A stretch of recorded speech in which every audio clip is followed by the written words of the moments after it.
अझै थोरै एड गर्नु पर्यो अझै एड गर्नु पर्यो साथीहरूलाई मैले यो चाहिँ भन्न चाहन्छु अब आफ्नो जोडीसँग आउनु भएको एकचोटि हातमाथि गर्नु को हुनुहुन्छ अब एक्लै आउनु एकचोटि फ्री भएकोले हातमाथि गर्नु त अब नभएकोले हातमाथि गर्नु त बाबा कमै हुनुहुन्छ अब के भयो भने आफूले माया गर्ने जोडी घरमा छ भने अथवा मनमा छ भने अब हुन लागेको छ भने तपाईँले के भनेर मेसेज पठाउनु भने सबैभन्दा पहिला माया गर्ने मान्छेलाई के भनेर मेसेज पठाउनु भने आश पनि तिमी फाँस पनि तिमी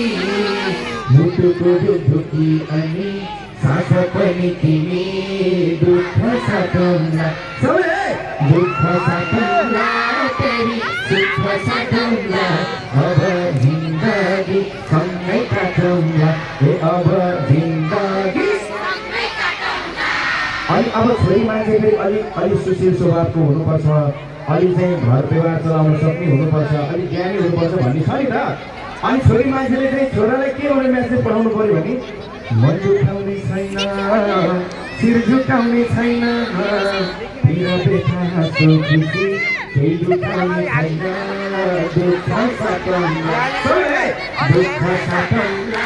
तेरा सुख साटौँला अब जिन्दगी अब जिन्दगी छोरा मान्छेलाई चाहिँ साह्रै सजिलो छ के भनेर हजुरहरूले छोरी मान्छेलाई आफ्नो मन परेको मान्छेले मेसेज पठाएको